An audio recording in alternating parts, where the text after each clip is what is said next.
ನಾನು ಸೌಮ್ಯ ಮಳಲಿ 11ನೇ ಶತಮಾನದ ಸಂತ ಹಿಂದೂ ವೇದಾಂತ ತತ್ವಜ್ಞಾನಿ ರಾಮಾನುಜಾಚಾರ್ಯರ 216 ಅಡಿ ಎತ್ತರದ ಪ್ರತಿಮೆಯನ್ನ ಪ್ರಧಾನಿ ಮೋದಿ ಇಂದು ಲೋಕಾರ್ಪಣೆ ಮಾಡಲಿದ್ದಾರೆ.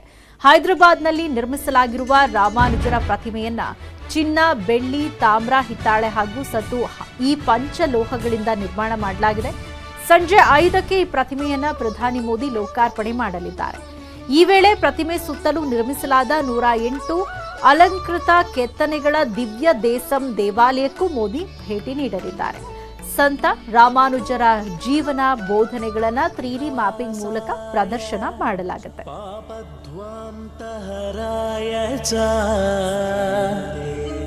ಶ್ರೀಮಾನವಿರಭೂದ್ಭೂಮೌ ರಾಮಾನುಜ ದಿವಾಕರಃ ಶ್ರೀಮತೆ ರಾಮಾನುಜಾಯ.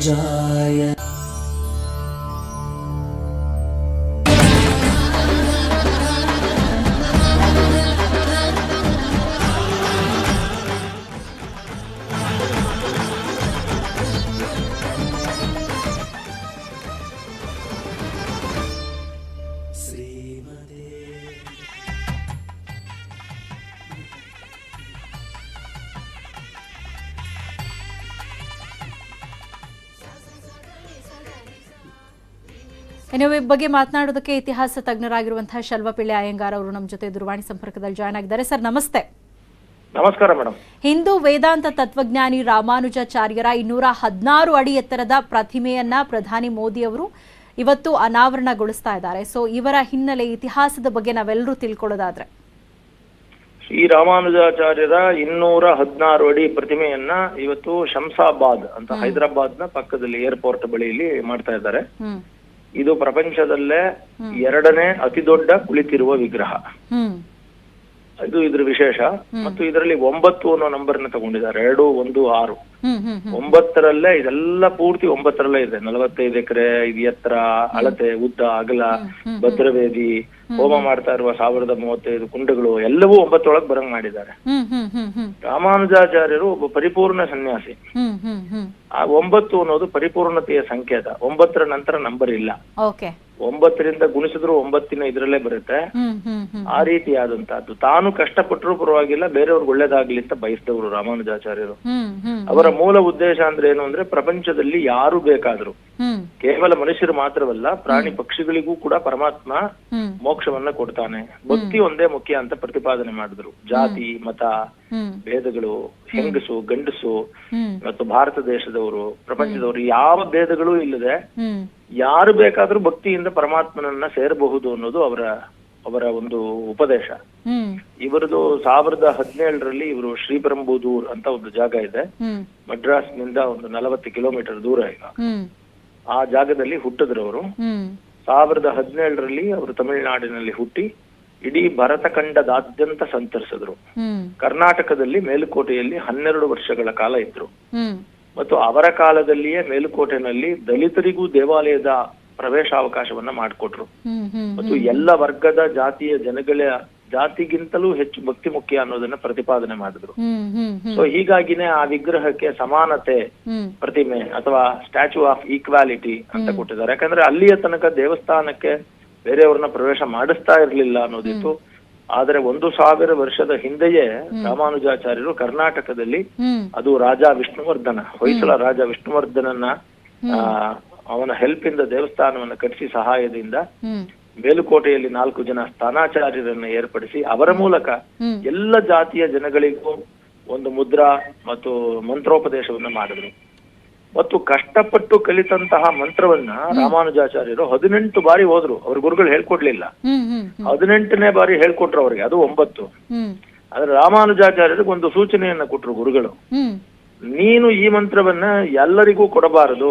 ಈ ಮಂತ್ರ ಜಪಿಸಿದವರೆಲ್ಲ ಮೋಕ್ಷಕ್ಕೆ ಹೋಗ್ತಾರೆ, ಆದರೆ ನೀನು ಇದನ್ನ ಕೊಟ್ರೆ ನೀನು ನರಕಕ್ಕೆ ಹೋಗ್ತೀಯಾ, ಅದರಿಂದ ಎಲ್ಲರಿಗೂ ಕೊಡಬಾರದು ಅಂದ್ರು. ಆದ್ರೆ ರಾಮಾನುಜಾಚಾರ್ಯರು ತಿರುಕೋಟಿಯೂರ್ ಅನ್ನುವ ಜಾಗದಲ್ಲಿ ದೇವಾಲಯದ ಮೇಲೆ ನಿಂತು ಕರೆದು ಎಲ್ಲ ಜಾತಿ ವರ್ಗದ ಜನರಿಗೂ ಈ ಮಂತ್ರವನ್ನ ಹೇಳ್ಕೊಟ್ರು.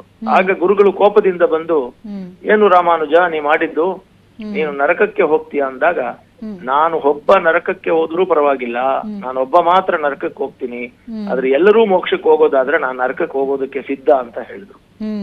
ಸೊ ಹಾಗೆ ಇದ್ದಂತಹ ಸಮಾನತೆಯನ್ನೇ ಪ್ರತಿಪಾದನೆ ಮಾಡಿದಂತಹ ರಾಮಾನುಜಾಚಾರ್ಯರು ಪೂರ್ತಿ ಭರತಖಂಡವನ್ನ, ಇವತ್ತಿಗೂ ಕೂಡ ನೇಪಾಳು ಸೇರಿದಂತೆ, ಯಾಕಂದ್ರೆ ನೇಪಾಳ ಕೂಡ ಒಂದು ಕಾಲದಲ್ಲಿ ಭಾರತದ ಒಳಗಡೆನೆ ಇತ್ತು, ನೇಪಾಳಿನ ಮುಕ್ತಿನಾಥವೂ ಸೇರಿದಂತೆ ರಾಮಾನುಜಾಚಾರ್ಯರ ಅನುಯಾಯಿಗಳು ಭಾರತದಾದ್ಯಂತ ಇದ್ದಾರೆ, ಈಗ ಪ್ರಪಂಚದಾದ್ಯಂತ ಇದ್ದಾರೆ. ಹೀಗೆ ಸಮಾನತೆಯನ್ನ ಪರಿಕಲ್ಪನೆಯನ್ನ ಕಂಡವರು 1137 ತನಕ, ಅಂದ್ರೆ 1017ರಿಂದ 1137 ತನಕ ಬದುಕಿದ್ರು ಈ ಭೂಮಿಯ ಮೇಲೆ.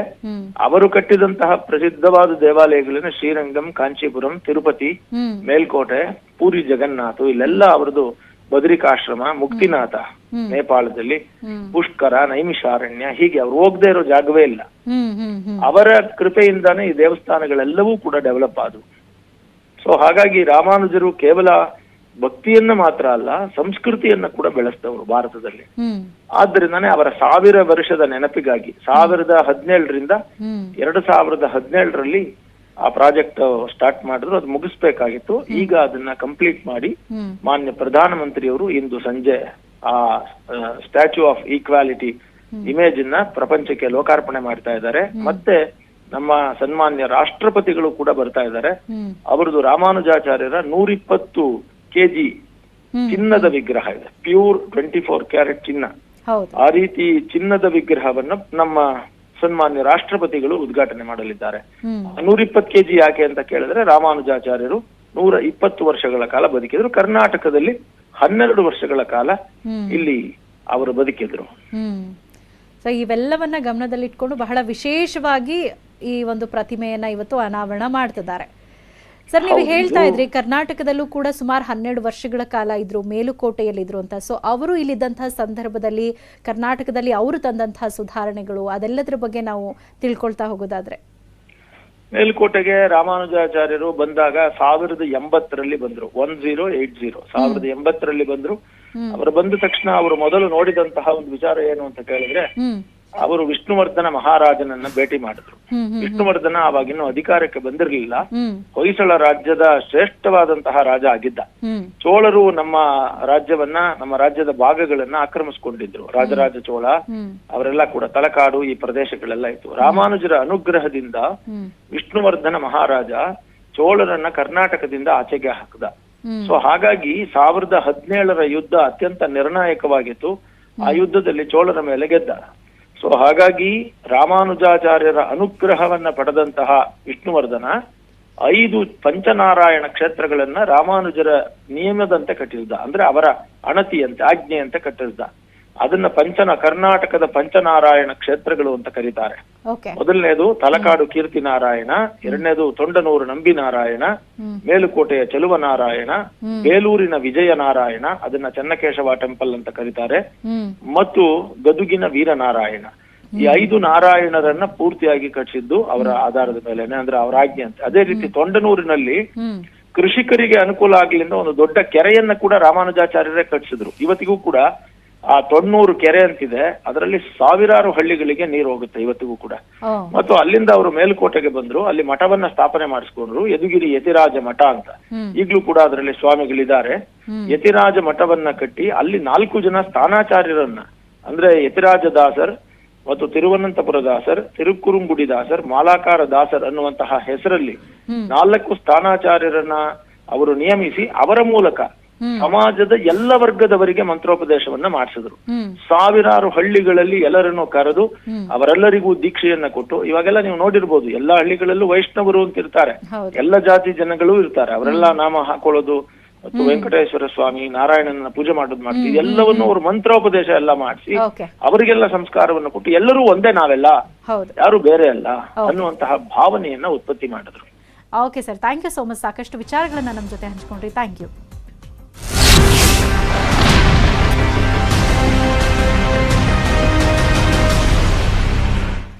ಉಡುಪಿಯಲ್ಲಿ ವಿದ್ಯಾರ್ಥಿಗಳಿಂದ ಹಿಜಾಬ್ ವಿವಾದಕ್ಕೆ ಸಂಬಂಧಪಟ್ಟ ಹಾಗೆ ಉಡುಪಿ ಸರ್ಕಾರಿ ಪದವಿ ಪೂರ್ವ ಕಾಲೇಜಿನಲ್ಲಿ ಏನಿ ಒಂದು ವಿವಾದ ಆರಂಭ ಆಗಿತ್ತು.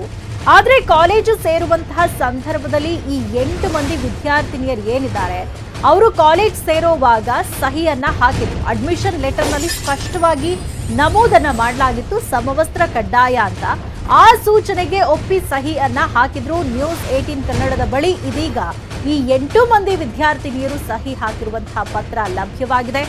ಕಾಲೇಜಿಗೆ ಅಡ್ಮಿಷನ್ ಮಾಡಿಕೊಳ್ಳೋ ಸಂದರ್ಭದಲ್ಲೇ ಈ 8 ಮಂದಿ ವಿದ್ಯಾರ್ಥಿನಿಯರು ಅಡ್ಮಿಷನ್ ಲೆಟರ್ಗೆ ಸಮವಸ್ತ್ರ ಕಡ್ಡಾಯ ಅಂತ ಏನ್ ಸೂಚನೆಯನ್ನ ಕೊಡಲಾಗಿತ್ತು ಆ ಸೂಚನೆಗೆ ಒಪ್ಪಿ ಸಹಿಯನ್ನ ಹಾಕಿದ್ರು. ಆ ನಂತರ ನಮಗೆ ಹಿಜಾಬನ್ನ ಧರಿಸಿಕೊಂಡು ಕಾಲೇಜಿಗೆ ಬರೋದಕ್ಕೆ ಅವಕಾಶವನ್ನ ಮಾಡಿಕೊಡ್ಬೇಕು ಅಂತ ಹಠಕ್ಕೆ ಬಿದ್ರು, ಪ್ರತಿಭಟನೆಯನ್ನ ಮಾಡಿದ್ರು. ಈ ಒಂದು ವಿಚಾರ ಇದೀಗ ದೇಶಾದ್ಯಂತ ಸದ್ದು ಮಾಡ್ತಾ ಇದೆ. ಆದ್ರೆ ಕಾಲೇಜ್ ಸೇರುವಂತಹ ಸಂದರ್ಭದಲ್ಲಿ ಏನ್ ವಿದ್ಯಾರ್ಥಿನಿಯರು ನಾವು ಸಮವಸ್ತ್ರವನ್ನ ಧರಿಸಿ ಕಾಲೇಜಿಗೆ ಬರ್ತೀವಿ ಅಂತ ಒಪ್ಪಿ ಅಡ್ಮಿಷನ್ ಲೆಟರ್ಗೆ ಸಹಿ ಹಾಕಿದ್ರು, ಆ ಒಂದು ಲೆಟರ್ ನ್ಯೂಸ್ 18 ಕನ್ನಡಕ್ಕೆ ಲಭ್ಯವಾಗಿದೆ. ಈ 8 ಮಂದಿ ವಿದ್ಯಾರ್ಥಿನಿಯರೇ ಒಪ್ಪಿ ಅಡ್ಮಿಷನ್ ಲೆಟರ್ನಲ್ಲಿ ಸಹಿ ಮಾಡಿದ್ರು. 8 ಮಂದಿ ವಿದ್ಯಾರ್ಥಿನಿಯರ ಜೊತೆಗೆ ಹೆತ್ತವರು ಕೂಡ ಸಹಿಯನ್ನ ಮಾಡಿದ್ರು. ಕಾಲೇಜಿನಲ್ಲಿ ಮೊದಲೇ ತಿಳಿಸಲಾಗಿತ್ತು ಸಮವಸ್ತ್ರ ಕಡ್ಡಾಯ ಅಂತ, ಅದಕ್ಕೆ ಯುವತಿಯರು ಒಪ್ಕೊಂಡಿದ್ರು, ಯುವತಿಯ ಪೋಷಕರು ಕೂಡ ಒಪ್ಕೊಂಡಿದ್ರು. ಆ ಅಡ್ಮಿಷನ್ ಲೆಟರ್ ಇದೀಗ ನ್ಯೂಸ್ 18 ಕನ್ನಡಕ್ಕೆ ಲಭ್ಯ ಆಗಿದೆ. ಉಡುಪಿ ಬಾಲಕಿಯರ ಪದವಿ ಪೂರ್ವ ಕಾಲೇಜಿನ ವಿದ್ಯಾರ್ಥಿನಿಯರಾದಂತಹ ರೇಷಾಮ್, ಮುಸ್ಕಾನ್, ಅಶ್ರಜ್, ಆಲಿಯಾ, ಹಜ್ರಾ, ಆಯಿಷಾ, ಬೇಬಿ ಆಯಿಷಾ, ಶಫಾ ಎಂಬುವಂತಹ 8 ಜನ ವಿದ್ಯಾರ್ಥಿನಿಯರು ಸಹಿ ಮಾಡಿರುವಂತಹ ಅಡ್ಮಿಷನ್ ಲೆಟರ್ ಇದೀಗ ನ್ಯೂಸ್ 18 ಕನ್ನಡಕ್ಕೆ ಲಭ್ಯವಾಗಿದೆ. ಈ ಹಿಜಾಬ್ ಧರಿಸಿಕೊಂಡು ಕಾಲೇಜಿಗೆ ಬರೋದಕ್ಕೆ ಅವಕಾಶವನ್ನ ಮಾಡಿಕೊಡಬೇಕು ಅನ್ನುವಂತಹ ಒಂದು ವಿವಾದ ಶುರುವಾಗಿದೆ ಉಡುಪಿಯಲ್ಲಿ. ಸೊ 8 ಜನ ವಿದ್ಯಾರ್ಥಿನಿಯರು ಏನಿದ್ದಾರೆ, ಈ ಕಾಲೇಜಿನ ಗೈಡ್ಲೈನ್ಸ್ ಇದನ್ನ ನಾವು ಫಾಲೋ ಮಾಡ್ತೀವಿ ಅಂತ ಅಡ್ಮಿಷನ್ ಲೆಟರ್ಗೆ ಯುವತಿಯರು ಸಹಿಯನ್ನ ಹಾಕಿದ್ದಾರೆ. ಅದರ ಜೊತೆಗೆ ಯುವತಿಯರ ಪೋಷಕರು ಕೂಡ ಇದಕ್ಕೆ ಒಪ್ಪಿ ಸಹಿ ಹಾಕಿದ್ದಾರೆ. ನಾವು ಇದೀಗ ಆ ಒಂದು ದೃಶ್ಯವನ್ನ ತೋರಿಸ್ತಾ ಇದ್ದೀವಿ. ಆ ಲೆಟರ್ ಎಕ್ಸ್ಕ್ಲೂಸಿವ್ ಆಗಿ ನಿಮ್ಮ ನ್ಯೂಸ್ 18 ಕನ್ನಡದಲ್ಲಿ ನೀವಿದೀಗ ನೋಡ್ತಾ ಇದ್ದೀರಿ. ಕಾಲೇಜ್ ಅಡ್ಮಿಷನ್ ಆಗುವಂತಹ ಸಂದರ್ಭದಲ್ಲೇ ಆ ವಿದ್ಯಾರ್ಥಿನಿಯರಿಗೆ ಈ ಎಲ್ಲಾ ಸೂಚನೆಗಳನ್ನ ಕೊಡಲಾಗಿತ್ತು. ಕಾಲೇಜಿನ ಗೈಡ್ಲೈನ್ಸ್ ಏನಿದೆ ಇದೆಲ್ಲವನ್ನ ಪಾಲನೆ ಮಾಡಬೇಕು ಅಂತ ತಿಳಿಸಲಾಗಿತ್ತು. ಇದನ್ನ ಓದಿಯೇ ವಿದ್ಯಾರ್ಥಿನಿಯರು ನಮಗೆ ಓಕೆ ಅಂತ ಆ ಒಂದು ಅಡ್ಮಿಷನ್ ಲೆಟರ್ಗೆ ಸಹಿಯನ್ನ ಹಾಕಿರ್ತಾರೆ. ಅದರ ಜೊತೆಗೆ ಯುವತಿಯರ ಪೋಷಕರು ಕೂಡ ಸಹಿಯನ್ನ ಮಾಡಿರ್ತಾರೆ. ಆ ನಂತರ ನಮಗೆ ಹಿಜಾಬ್ ಧರಿಸ್ಕೊಂಡು ಬರೋದಕ್ಕೆ ಅವಕಾಶ ಮಾಡಿ ಕೊಡಬೇಕು ಅಂತ ಯುವತಿಯರು ಪ್ರತಿಭಟನೆಗೆ ಮುಂದಾಗಿರುವಂಥದ್ದು. ಆದ್ರೆ ಪದೇ ಪದೇ ಹೇಳಲಾಗ್ತಾ ಇತ್ತು, ಮೊದಲೇ ಯುವತಿಯರು ಒಪ್ಪಿದ್ರು ಸಮವಸ್ತ್ರನ ಧರಿಸ್ಕೊಂಡು ಬರೋದಕ್ಕೆ ಕಾಲೇಜಿಗೆ ಬರೋದಕ್ಕೆ ಒಪ್ಕೊಂಡಿದ್ರು. ನಾವು ಆ ದೃಶ್ಯವನ್ನ ಕೂಡ ನಾವು ಲೆಟರ್ ಅಲ್ಲಿ ತೋರಿಸ್ತಾ ಇದ್ದೀವಿ. 9ನೇ ಪಾಯಿಂಟ್ ಅಲ್ಲಿ ಯಾವ ರೀತಿಯಾಗಿ ಸಮವಸ್ತ್ರವನ್ನ ಧರಿಸ್ಕೊಂಡು ಬರೋದು ಕಡ್ಡಾಯ ಅಂತ ಹೇಳಲಾಗಿತ್ತು, ಅದನ್ನ ಕೂಡ ಓದಿಯೇ ವಿದ್ಯಾರ್ಥಿನಿಯರು ಒಪ್ಕೊಂಡು ಅದಕ್ಕೆ ಸಹಿಯನ್ನ ಮಾಡಿದ್ರು. ಆ ಒಂದು ಅಡ್ಮಿಷನ್ ಲೆಟರ್ ನಮ್ಮ ನ್ಯೂಸ್ 18 ಕನ್ನಡದಲ್ಲಿ ನಾವಿದೀಗ ತೋರಿಸ್ತಾ ಇದ್ದೀವಿ. ಸೊ ಯಾವುದೇ ಒಂದು ಶಾಲಾ ಕಾಲೇಜುಗಳಿಗೆ ಅಡ್ಮಿಷನ್ ಮಾಡುವಂತಹ ಸಂದರ್ಭದಲ್ಲಿ ಈ ರೀತಿಯ ಒಂದು ಶಾಲಾ ಕಾಲೇಜಿನ ಗೈಡ್ಲೈನ್ಸ್ ಏನಿರುತ್ತೆ ಅದನ್ನ ಮೊದಲೇ ಪೋಷಕರಿಗೆ ಹಾಗೆ ಯುವತಿಯರಿಗೆ ಮಕ್ಕಳಿಗೆ ಕೊಡಲಾಗಿರುತ್ತೆ. ಸೊ ಅದನ್ನ ನೋಡಿಯೇ ಅವರು ಸೈನ್ ಮಾಡಿರ್ತಾರೆ. ಅದೆಲ್ಲದಕ್ಕೂ ಕೂಡ ಒಪ್ಪಿಯೇ ಸಹಿ ಮಾಡಿರ್ತಾರೆ. ಈ 8 ಜನ ವಿದ್ಯಾರ್ಥಿನಿಯರು ಏನಿದ್ದಾರೆ ಅವರು ಕೂಡ ಕಾಲೇಜಿನ ಗೈಡ್ಲೈನ್ಸ್ ಅನ್ನ ಒಪ್ಪಿ ಸಹಿ ಮಾಡಿರ್ತಾರೆ. ಅದರಲ್ಲಿ ಸ್ಪಷ್ಟವಾಗಿ ನಮೂದು ಮಾಡಲಾಗಿದೆ, ವಾರದ ಎಲ್ಲಾ ದಿನಗಳಲ್ಲಿ ಸಮವಸ್ತ್ರ ಹಾಗೂ ಗುರುತಿನ ಚೀಟಿಯನ್ನ ಧರಿಸಿಯೇ ಬರಬೇಕು, ಅದು ಬರುವುದು ಕಡ್ಡಾಯ ಅನ್ನುವಂಥ ಏನವರ ಒಂದು ಗೈಡ್ಲೈನ್ಸ್ ಇದೆ ಅದಕ್ಕೆ ವಿದ್ಯಾರ್ಥಿನಿಯರು ಒಪ್ಪಿ ಸಹಿ ಮಾಡಿರುವಂತಹ ಒಂದು ಅಡ್ಮಿಷನ್ ಲೆಟರ್ ಅನ್ನ ನಾವಿದೀಗ ತೋರಿಸ್ತಾ ಇದ್ದೀವಿ. ವಿದ್ಯಾರ್ಥಿನಿಯರು ಒಪ್ಪಿ ಅಡ್ಮಿಷನ್ ಆಗಿದ್ರು, ಲೆಟರ್ನಲ್ಲಿ ಸಹಿಯನ್ನ ಮಾಡಿದ್ರು. ಆ ನಂತರ ನಮಗೆ ಹಿಜಾಬ್ ಧರಿಸ್ಕೊಂಡು ಬರೋದಕ್ಕೆ ಅವಕಾಶ ಮಾಡಿ ಕೊಡಬೇಕು ಅಂತ ಪ್ರತಿಭಟನೆಗೆ ವಿದ್ಯಾರ್ಥಿನಿಯರು ಮುಂದಾಗಿದ್ರು.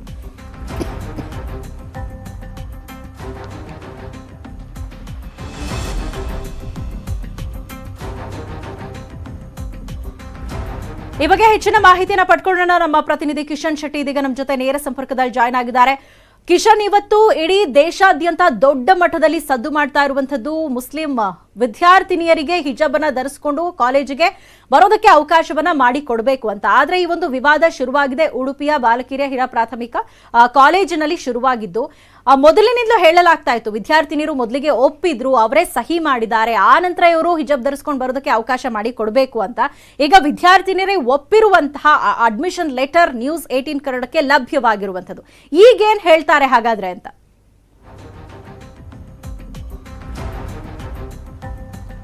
ಸೌಮ್ಯ, ಇದು ಅಂತಾರಾಷ್ಟ್ರೀಯ ಮಟ್ಟದಲ್ಲಿ ಸುದ್ದಿಯಾದಂತಹ ವಿಚಾರ. ಈ ಉಡುಪಿಯ 8 ಮಂದಿ ವಿದ್ಯಾರ್ಥಿಗಳಿಂದ ಇವತ್ತು ರಾಜ್ಯ, ದೇಶ ಮತ್ತು ಅಂತಾರಾಷ್ಟ್ರೀಯ ಮಟ್ಟದಲ್ಲಿ ಹಿಜಾಬ್ ವಿಚಾರ ಬಹಳಷ್ಟು ದೊಡ್ಡ ವಿವಾದವಾಗಿ ಮಾರ್ಪಟ್ಟಿದೆ. ವಿದ್ಯಾರ್ಥಿನಿಯರು ಈಗ ಹೇಳೋದಷ್ಟೇ, ನಮ್ಮ ಧಾರ್ಮಿಕ ಸ್ವಾತಂತ್ರ್ಯ ಅದು ಹಿಜಾಬ್ ಅನ್ನ ಧರಿಸಿಯೇ ನಾವು ತರಗತಿಯೊಳಗೆ ಪ್ರವೇಶವನ್ನ ಮಾಡಬೇಕೆಂಬ ಒತ್ತಾಯವನ್ನ ಮಾಡ್ತಿದ್ದಾರೆ. ಆದ್ರೆ ಕಾಲೇಜಿನ ಆಡಳಿತ ಮಂಡಳಿ ಸ್ಪಷ್ಟವಾಗಿ ಹೇಳಿರುವಂತದ್ದು, ಕಳೆದ 2-2.5 ವರ್ಷಗಳಿಂದ ಈ 8 ಮಂದಿ ವಿದ್ಯಾರ್ಥಿನಿಯರು ಕಾಲೇಜಿಗೆ ಬರ್ತಾ ಇದ್ರು. ಬಂದಂತಹ ಸಂದರ್ಭದಲ್ಲಿ ತರಗತಿಗೆ ಹಾಜರಾಗ್ತಿರುವಂತಹ ಸಂದರ್ಭದಲ್ಲಿ ಹಿಜಾಬ್ ಅನ್ನ ತೆಗೆದು ನಾರ್ಮಲ್ ಆಗಿ ಯಾವ ವಿದ್ಯಾರ್ಥಿಗಳು ತರಗತಿಗೆ ಹಾಜರಾಗ್ತಾರೋ ಅದೇ ರೀತಿಯಾಗಿ ಕೂತ್ಕೊಳ್ತಾ ಇದ್ರು. ಆದ್ರೆ ಕಳೆದ ಹಲವು ದಿನಗಳಿಂದ, ಅಂದ್ರೆ ಸುಮಾರು 3-4 ವಾರಗಳಿಂದ ಹಿಜಾಬ್ಗಾಗಿ ಪಟ್ಟನ್ನ ಹಿಡಿದಿದ್ದಾರೆ. ಇದರ ಹಿಂದೆ ವ್ಯವಸ್ಥಿತವಾಗಿ ಷಡ್ಯಂತ್ರ ಇದೆ ಎಂಬ ಆರೋಪವನ್ನು ಕೂಡ ಕಾಲೇಜಿನ ಆಡಳಿತ ಮಂಡಳಿ ಮಾಡ್ತಾ ಇತ್ತು. ಮತ್ತು ಇದರ ಬಗ್ಗೆ ಸಾರ್ವಜನಿಕರು ಕೂಡ ಬಹಳಷ್ಟು ಗುಮಾನಿಯನ್ನು ಹಬ್ಬಿಸಿದ್ರು. ಇದಕ್ಕೆ ಪೂರಕವಾಗಿ ಪ್ರಬಲವಾದ ಸಾಕ್ಷಿ ಇವತ್ತು ನ್ಯೂಸ್ 18 ಕನ್ನಡಕ್ಕೆ ಲಭ್ಯವಾಗಿರುವಂತದ್ದು.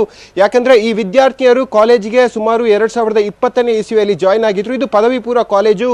ಸುಮಾರು 3 ವರ್ಷಗಳ ಕಾಲ ತರಗತಿ ನಡೆಯುತ್ತೆ. ಹಾಜರಾತಿಯ ಸಂದರ್ಭದಲ್ಲಿ ಇವರು ಕಡ್ಡಾಯವಾಗಿ ನಾವು ಸಮವಸ್ತ್ರವನ್ನ ಧರಿಸುತ್ತೇವೆ ಎಂಬ ಅಂಶವನ್ನ ಉಲ್ಲೇಖಿಸಿ ಇವರು ಸಹಿಯನ್ನ ಮಾಡಿದ್ದಾರೆ. ಇವರ ಸಹಿಗೆ ಪೋಷಕರು ಕೂಡ ಸಹಿಯನ್ನ ಮಾಡಿರುವಂತದ್ದು. ಹಾಗಾಗಿ ತರಗತಿಗೆ ಹಾಜರಾಗುವಂತಹ ಸಂದರ್ಭದಲ್ಲಿ, ಕಾಲೇಜಿಗೆ ಅಡ್ಮಿಷನ್ ಆಗುವ ಸಂದರ್ಭದಲ್ಲಿ ಈ 8 ಮಂದಿ ವಿದ್ಯಾರ್ಥಿನಿಯರು ಸ್ಪಷ್ಟವಾಗಿ ಹೇಳಿದ್ದಾರೆ, ನಾವು ಕಾಲೇಜಿನ ಎಲ್ಲ ನಿಯಮಗಳನ್ನು ಪಾಲಿಸ್ತೀವಿ, ಸಮವಸ್ತ್ರ ಕಡ್ಡಾಯ ಎಂಬ ನಿಯಮಕ್ಕೆ ನಾವು ಶಿರಬಾಗ್ತೀವಿ ಎಂಬ ಮಾತುಗಳನ್ನು ಕೂಡ ಹೇಳಿರುವಂತದ್ದು. ಹಾಗಾಗಿ ಈ ಸಂದರ್ಭದಲ್ಲಿ ವಿದ್ಯಾರ್ಥಿನಿಯರು ನಮಗೆ ಸಮವಸ್ತ್ರದ ಜೊತೆಗೆ ಹಿಜಾಬ್ ಬೇಕೆಂಬ ಅಂಶವನ್ನು ಕೂಡ ಒತ್ತಾಯ ಮಾಡಿರುವಂಥದ್ದು. ಹಾಗಾಗಿ ಈ ಎಲ್ಲ ಒಂದ್ ಕಡೆ ಒಂದು ರೀತಿಯಾಗಿ ಇದರ ಒಳಗೆ ಧರ್ಮದ ಮೂಲಭೂತವಾದ ಕಾಣ್ತಾ ಇದೆ ಎಂಬುದರಾಗಿ ಅಂಶಗಳು ಕೂಡ ಕಾಣ್ತಾ ಇದೆ. ಈ ವಿದ್ಯಾರ್ಥಿನಿಯರ ಹಿಂದೆ ಬೇರೆ ಸಂಘಟನೆಗಳು ಕೂಡ ಇದೆ. ಹಿಜಾಬ್ ಅನ್ನ ಎತ್ತಿ ಕಟ್ಟಿ ವಿದ್ಯಾರ್ಥಿಗಳ ಶೈಕ್ಷಣಿಕ ಭವಿಷ್ಯವನ್ನ ಹಾಳು ಮಾಡುವಂತಹ ಕೃತ್ಯಗಳು ಕೂಡ ನಡೀತಿರುವಾಗಿ ಸ್ಪಷ್ಟವಾಗಿ ಗೋಚರವಾಗ್ತಾ ಇರುವಂತದ್ದು. ಸದ್ಯ ಸಿಕ್ಕಿರುವಂತಹ ಮಾಹಿತಿಯ ಪ್ರಕಾರವಾಗಿ ಮತ್ತು ನಮಗೆ ಸಿಕ್ಕಿರುವಂತಹ ಪ್ರಬಲ ಸಾಕ್ಷ್ಯ ಪ್ರಕಾರವಾಗಿ ಈ 8 ಮಂದಿ ವಿದ್ಯಾರ್ಥಿಯರು ಅವರ ತಂದೆಯ ಅಥವಾ ಹೆತ್ತವರ ಸಮ್ಮುಖದಲ್ಲಿ ಕಾಲೇಜಿಗೆ ಅಡ್ಮಿಷನ್ ಆಗುವಂತಹ ಸಂದರ್ಭದಲ್ಲಿ ಕೊಟ್ಟಂತಹ ಫಾರ್ಮ್ಗೆ ಎಲ್ಲವನ್ನ ಓದಿ ಸುಮಾರು 10 ವಾಕ್ಯಗಳು ಕೂಡ ಇದೆ. ಈ 10 ವಾಕ್ಯಗಳನ್ನು ಕೂಡ ಸ್ಪಷ್ಟವಾಗಿ ಓದಿ ಸಹಿಯನ್ನು ಹಾಕಿದ್ದಾರೆ. ಹಾಗಾಗಿ ಈಗ ನಮಗೆ ಸಮವಸ್ತ್ರ ಬೇಡ, ನಮಗೆ ಸಮವಸ್ತ್ರದ ಜೊತೆಗೆ ಹಿಜಾಬ್ ಬೇಕು ಅನ್ನೋದ್ರ ಬಗ್ಗೆ ಏನೋ ಒಂದು ಕಾಣದ ಕೈಗಳ ಕೈವಾಡ ಇದೆ. ಮತ್ತು ಇವರ ಉದ್ದೇಶ ಏನು ಎಂಬುದರ ಬಗ್ಗೆ ಇನ್ನು ಸರ್ಕಾರ ಈ ಬಗ್ಗೆ ಗಂಭೀರವಾಗಿ ಪರಿಗಣಿಸಬೇಕಾದಂತಹ ಅಗತ್ಯ ಇರುವಂತದ್ದು. ಸೌಮ್ಯ, ಥ್ಯಾಂಕ್ ಯು ಕಿಶನ್, ತಮ್ಮೆಲ್ಲ ಇನ್ಫಾರ್ಮೇಶನ್ಗೆ. ಸುದ್ದಿ ಮುಂದುವರಿಯುತ್ತೆ ಚಿಕ್ಕ ಬ್ರೇಕ್ ಆದ್ಮೇಲೆ.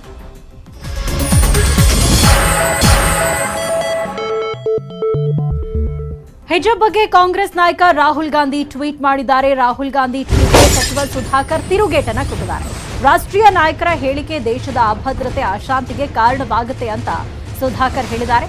ರಾಜಕೀಯವಾದ ವಿಷಯ ಅಲ್ಲ, ದೇಶದ ಐಕ್ಯತೆಯ ವಿಷಯ ಇದು. ದೇಶದಲ್ಲಿ ಶಾಂತಿ ಭಂಗ ತರುವ ವಿಚಾರಗಳಾಗಬಾರದು, ಎಲ್ಲರೂ ಸಹಬಾಳ್ವೆಯಿಂದ ನಡೆದುಕೊಂಡು ಹೋಗಬೇಕು ಅಂತ ಸಚಿವ ಸುಧಾಕರ್ ಅವರು ಹೇಳಿದ್ದಾರೆ. ಯಾವುದೇ ಧರ್ಮದ ಜನರಿಗೆ ನಮ್ಮಿಂದ ಅಸಹಕಾರ ಇಲ್ಲ, ಎಲ್ಲವನ್ನೂ ಸಮಾನವಾಗಿ ನೋಡುವುದೇ ನಮ್ಮ ಆಶಯ. ಹಿಜಾಬ್ ವಿಚಾರವಾಗಿ ಟ್ವೀಟ್ ಮಾಡಿದ ರಾಹುಲ್ ಗಾಂಧಿ ಅವರಿಗೆ ತಿರುಗೇಟನ್ನ ಕೊಟ್ಟಿರುವಂಥದ್ದು. ಸಿದ್ದರಾಮಯ್ಯ ಮೂಲಭೂತ ಹಕ್ಕುಗಳ ಬಗ್ಗೆ ಓದ್ಕೊಳ್ಳಲಿ, ಹಿಜಾಬ್ ಮೂಲಭೂತ ಹಕ್ಕು ಎಂಬ ಸಿದ್ದರಾಮಯ್ಯ ಹೇಳಿಕೆಗೂ ಕೂಡ ಅವರು ಟಾಂಗ್ ಕೊಟ್ಟಿದ್ದಾರೆ. ಮಾಜಿ ಸಿಎಂ ಇದ್ದಾರೆ ಸಿದ್ದರಾಮಯ್ಯನವರು, ಹಿರಿಯರಿದ್ದಾರೆ, ಸಂವಿಧಾನವನ್ನ ತಿಳಿದವರು, ಮೂಲಭೂತ ಹಕ್ಕುಗಳು ಯಾವುದು ಅನ್ನೋದನ್ನ ಓದಿಕೊಳ್ಳಲಿ ಅಂತ ಸಿದ್ದರಾಮಯ್ಯ ಅವರ ಹೇಳಿಕೆಗೂ ಕೂಡ ಸಚಿವ ಸುಧಾಕರ್ ಅವರು ತಿರುಗೇಟನ್ನ ಕೊಟ್ಟಿದ್ದಾರೆ.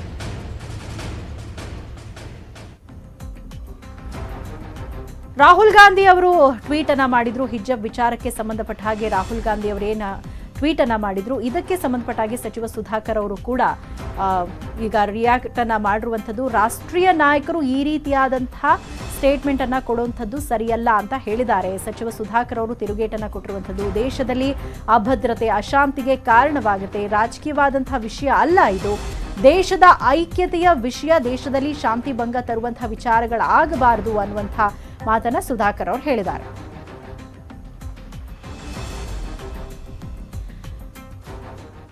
ಹಾಗಾದ್ರೆ ಹಿಜಾಬ್ ವಿಚಾರಕ್ಕೆ ಸಂಬಂಧಪಟ್ಟ ಹಾಗೆ ಸಿದ್ದರಾಮಯ್ಯನವರು ಏನ್ ಹೇಳಿದ್ರು, ಅದಕ್ಕೆ ಸುಧಾಕರ್ ಅವರು ಏನ್ ರಿಯಾಕ್ಟ್ ಮಾಡಿದ್ರು, ಬನ್ನಿ ನೋಡೋಣ.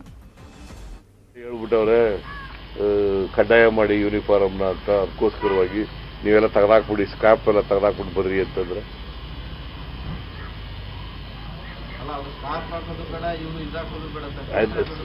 ನಾನು ಪುನಃ ಅದನ್ನೇ ಕೇಳಿದ್ರೆ ಏನೇ ಹೇಳೋದು, ಅದಾಕೋದು ಬೇಡ, ಇದಾಕೋದು ಬೇಡ. ಎಲ್ಲಿ ಇವ್ರು ಮೊದಲಿಂದ ಹಾಕ್ತಾರೆ, ಅವ್ರು ಹಾಕತ್ತಿದ್ರ, ಅವರು ರಾಜಕೀಯಕ್ಕೋಸ್ಕರ ಮಾಡಿದ್ದಾರೆ. ಇದು ಎಲೆಕ್ಷನ್ ಬಂದಾಗೆಲ್ಲ ಇಂಥದೇ ವಿಚಾರಗಳನ್ನ ಅವ್ರು ರೈಸ್ ಮಾಡೋದು. ಜನಪರವಾದಂಥ ವಿಚಾರಗಳನ್ನ ಯಾವುದೂ ರೈಸ್ ಮಾಡಲ್ಲ, ಬಡವ್ರ ಇಶ್ಯೂಗಳನ್ನ ರೈಸ್ ಮಾಡಲ್ಲ. ಬಡವ್ರಿಗೆ ಒಂದು ಮನೆ ಕೊಡ್ಲಿಲ್ಲ ಇವತ್ತಿನವ್ರಿಗೆ ಏನಾದ್ರು ಇಶ್ಯೂ ರೈಸ್ ಮಾಡಲ್ಲ. ಅಲ್ಲ ಹಾಕೊಳ್ಳಪ್ಪ, ಇವ್ರಿಗೆ ಅಂತಂದ್ರೆ ಯಾರು ಕೆಲವ್ರು ಅಲ್ಲೇ ಒಂದು ಹುಡುಗಿ ಹಾಕೊಂಡು ಹೋಗಿರ್ಲಿಲ್ಲ. RSS ಅವೆಲ್ಲ ರಾಜಕೀಯ ಮಾಡಬಾರ್ದು. ಈಗ ಹೇಳಿದ್ರಲ್ಲ ಸರ್ಕಾರ ವೈ ಇದು ಹಿಂದೆ ಒಂದು ತಿಂಗಳಾಯ್ತು ಶುರುವಾಗಿ. Why government is keeping quiet? ನೋಡ್ತಾ ಇದ್ದಾರೆ, ಕರೆಕ್ಟಾಗಿ ನೋಡ್ತಾ ಇದ್ದಾರೆ. ಇವೆಲ್ಲ ಗಲಾಟೆ ಆಗ್ತಾ ಇದೆ. ಪ್ರಿನ್ಸಿಪಾಲು ಹೊರಗಡೆ ಬಂದು ಗೇಟ್ ಹಾಕ್ತಾನೆ. Why they it is government is keeping quiet? That is why they went to the court. Matter is pending before the court. Let the judgment come. ಪ್ರಧಾನಮಂತ್ರಿಗಳ ಘೋಷವಾಕ್ಯನೇ ಏನಿದೆ ದೇಶಕ್ಕೆ ಅಂದರೆ ಸಬ್ಕಾ ಸಾಥ್ ಸಬ್ಕಾ ವಿಶ್ವಾಸ್. ಅಂದರೆ ಏನು ಸಬ್ಕಾ ವಿಶ್ವಾಸ್ ಅಂದರೆ ಎಲ್ಲರ ವಿಶ್ವಾಸವನ್ನು ಗಳಿಸ್ಕೊಂಡು ಈ ಸರ್ಕಾರ ಮುಂದೆ ನಡೆಯುತ್ತೆ ಅನ್ನುವಂಥದ್ದು ಆ ವಾಕ್ಯ, ಆ ಸಂದೇಶ. ಯಾವ ಕಾರಣಕ್ಕೂ ಯಾವ ಧರ್ಮದ ಜನರಿಗೂ ಕೂಡ ನಮ್ಮಿಂದ ಅವರಿಗೆ ಅಸಹಕಾರ ಇರೋದಿಲ್ಲ. ಎಲ್ಲರನ್ನೂ ಕೂಡ ಸಮಾನವಾಗಿ ನೋಡುವಂಥದ್ದೇ ನಮ್ಮ ಆಶಯ, ನಮ್ಮ ತತ್ವ ಸಿದ್ಧಾಂತ. ಹಾಗಾಗಿ ಯಾರಿಗೂ ಕೂಡ ಅಭಿಪ್ರಾಯ ಬರೋದು ಬೇಡ. ಮತ್ತು ರಾಷ್ಟ್ರೀಯ ನಾಯಕರುಗಳು ಈ ರೀತಿಯಲ್ಲಿ ಹೇಳಿಕೆ ಕೊಡೋದ್ರಿಂದ ದೇಶದಲ್ಲಿ ಏನಾಗ್ತದೆ, ಅಭದ್ರತೆ, ಅಶಾಂತಿಗೆ ಅನುವು ಮಾಡಿಕೊಟ್ಟಂಗೆ ಆಗುತ್ತೆ. ಇದು ರಾಜಕೀಯವಾದಂಥ ಒಂದು ವಿಷಯ ಅಲ್ಲ. ಇದು ದೇಶದ ವಿಷಯ. ದೇಶದ ಐಕ್ಯತೆಗೆ, ದೇಶದ ಶಾಂತಿ ಭಂಗ ತರುವಂಥ ವಿಚಾರಗಳಾಗಬಾರ್ದು. ನಾವೆಲ್ಲ ಕೂಡ ಸಹಬಾಳ್ವೆಯಿಂದ ಯಾವ ರೀತಿ ನಡ್ಕೊಂಡು ಬಂದಿದ್ದೀವಿ ಅದನ್ನು ನಡ್ಕೊಂಡು ಹೋಗಬೇಕು. ಈ ದೇಶದ ಪರಂಪರೆ ಅದು, ಈ ದೇಶದ ಸಂಸ್ಕೃತಿ, ವೈವಿಧ್ಯತೆಯಲ್ಲಿ ಏಕತೆಯನ್ನು ನೋಡ್ಕೊಂಡು ಬಂದಿರುವಂಥದ್ದು ಈ ದೇಶದ ಸಂಸ್ಕೃತಿ. ಅದಕ್ಕೆ ಯಾವುದೇ ಕೂಡ ಚ್ಯುತಿ ಬಾರದಂತೆ ಇರೋ ರೀತಿಯಲ್ಲಿ ನಾವೆಲ್ಲ ಕೂಡ ನಡ್ಕೋಬೇಕಾಗ್ತದೆ. ಸುದ್ದಿ ಮುಂದುವರೆದ ಚಿಕ್ಕ ಬ್ರೇಕ್ ಆದ್ಮೇಲೆ ಕೇಸರಿ ಬಾವುಟ ಹಾಕೋದು ತಪ್ಪು, ಹಾಗೆ ಹಿಜಾಬ್ ಹಾಕೋದು ತಪ್ಪು. ಇದು ಅಫ್ಘಾನಿಸ್ತಾನ ಅಲ್ಲ. ಶಾಲೆಗೆ ಬರೋರು ಧರ್ಮ ಪ್ರಚಾರಕ್ಕೆ ಬರಬಾರ್ದು ಅಂತ ಅಶೋಕ್ ಅವರು ಹೇಳಿದ್ದಾರೆ. ಈ ಶಾಲೆಗಳಲ್ಲಿ ಹಿಜಾಬ್ ಕರೆಕ್ಟಾ? ಹಿಜಾಬ್ ಧರಿಸಿ ಬರ್ತಾ ಇದ್ದಾರೆ. ಅದು ಕಾನೂನಿಗೆ ವಿರುದ್ಧ ಅನ್ನೋದ್ರ ಬಗ್ಗೆ ಈಗಾಗಲೇ ಸರ್ಕಾರ ಹೇಳಿದೆ. ಆದರೆ ಕಾಂಗ್ರೆಸ್ ಅವರು, ಎಸ್ಪೆಷಲಿ ಸಿದ್ದರಾಮಯ್ಯನವರು, ಅದೇನು ಗೊತ್ತಿಲ್ಲ, ಅಲ್ಪಸಂಖ್ಯಾತರು ಅಂದರೆ ಓಡೋಗಿ ಅವ್ರ ಬಗ್ಗೆ ಸ್ಟೇಟ್ಮೆಂಟ್ ಕೊಡ್ತಾರೆ. ಶಾದಿ ಭಾಗ್ಯ ಮಾಡಿದ್ರು, ಮುಸಲ್ಮಾನರಿಗೆ ಮಾತ್ರ ಶಾದಿ ಭಾಗ್ಯ. ಯಾಕೆ ಹಿಂದೂಗಳಲ್ಲಿ ಯಾರು ಬಡವರಿಲ್ವಾ? SC-ಗಳಲ್ಲಿ ಬಡವರಿಲ್ವಾ? ಹಿಂದುಳಿದವ್ರು ಬರಲಿಲ್ಲ? ಇಲ್ಲ ಮಾಡಿದ್ರು. ಟಿಪ್ಪು ಜಯಂತಿ ಭಾಳ ಮಾಡಿದ್ರು.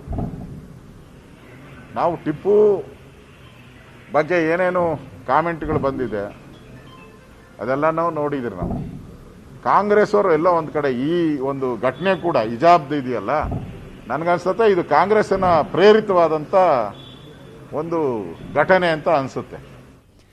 ಹಿಜಾಬ್ ಮೊದಲಿನಿಂದಲೂ ಹಾಕ್ತಿದ್ದಾರೆ, ಆಗ ಯಾಕೆ ಗಲಾಟೆ ಆಗಿಲ್ಲ? ಈಗ ಯಾಕೆ ಸಮಸ್ಯೆ ಆಯಿತು? ಎಲ್ಲ ಇದು ರಾಜಕೀಯ ಪ್ರೇರಿತ. ಇದು ಬಿಜೆಪಿ RSSನ ಹಿಡನ್ ಅಜೆಂಡಾ ಅಷ್ಟೇ ಅಂತ ರಾಮಲಿಂಗಾರೆಡ್ಡಿ ಕಿಡಿಕಾರಿದ್ರು. ವಿಶ್ವ ಹಿಂದೂ ಪರಿಷತ್ ಅವ್ರದ್ದು ಹಿಡನ್ ಅಜೆಂಡಾ ಇವ್ರಿಗೆ ಜನಕ್ಕೆ, ಸಾಮಾನ್ಯ ಜನಕ್ಕೆ ಗೊತ್ತಾಗೋದಿಲ್ಲ. ಇದು ಕಾರಣ ಏನು ಅಂದರೆ, ಬ್ಯಾಕ್ಗ್ರೌಂಡ್ ಏನು ಅಂದರೆ, ಮೊನ್ನೆ ನಾರಾಯಣ ಗುರುಗಳ ದೆಹಲಿನಲ್ಲಿ ಗಣರಾಜ್ಯೋತ್ಸವದಲ್ಲಿ ಅವರ ಸ್ತಬ್ಧ ಚಿತ್ರಕ್ಕೆ ಅವಕಾಶ ಕೊಡಲಿಲ್ಲ.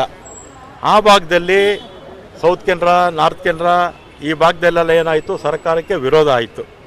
ಅದನ್ನು ಸರಿ ಮಾಡ್ಕೊಳ್ಳೋದಕ್ಕೆ ಇವತ್ತು ಇದು ಹಿಜಾಬನ್ನು ತಂದಿದ್ದಾರೆ. ಇದನ್ನು ಜನ ಅರ್ಥ ಮಾಡ್ಕೋಬೇಕು. ಜನ ಅರ್ಥ ಮಾಡಿಕೊಂಡ್ರೆ ಇವರಿಗೆ ಚೀಮಾರಿ ಆಗ್ತಾರೆ.